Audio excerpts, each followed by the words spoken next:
దేవుని వాగ్దానం. మత్తయి ఉదయం. ప్రయాసపడి భారము మోసికొనుచున్న సమస్త జనులారా, నా యొద్దకు రండి, నేను మీకు విశ్రాంతి కలుగజేతును. మత్తయి ఉదయం 11:28. ఈ రోజు దేవుడు మీకిస్తున్న అద్భుతమైన వాగ్దానమిది. జీవితంలో ఎదురయ్యే సమస్యలు, కష్టాలు, ఆందోళనలు మరియు బాధ్యతల వల్ల మీరు అలసిపోయి ఉన్నారా? అయితే ఆ భారాన్ని మీరే మోయకండి. యేసుక్రీస్తు మిమ్మల్ని తన వద్దకు పిలుస్తున్నారు. ఆయన వద్దకు వెళితే మీ హృదయానికి నిజమైన విశ్రాంతి మరియు నెమ్మది లభిస్తుంది. ప్రార్థన. ప్రేమగల మా పరలోకపు తండ్రి, నీ పరిశుద్ధ నామానికి వందనాలు.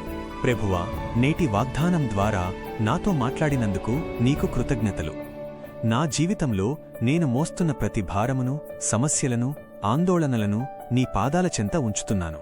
లోకమిచ్చే తాత్కాలిక సంతోషం కంటే నీవు ఇచ్చే నిజమైన విశ్రాంతి మరియు సమాధానం నాకు ఎంతో అవసరం.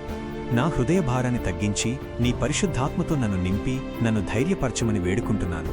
ప్రభువా, ఈ రోజు నుండి నా ప్రతి అడుగులో నీ తోడును, నీ నడిపింపును నాకు దయచేయండి. భవిష్యత్తు గురించి భయపడకుండా నిన్ను పూర్తిగా నమ్మి జీవించే కృపను నాకు ప్రసాదించుము. యేసుక్రీస్తు వారి అమూల్యమైన నామమున అడిగి వేడుకుంటున్నాము తండ్రి. ఆమేన్.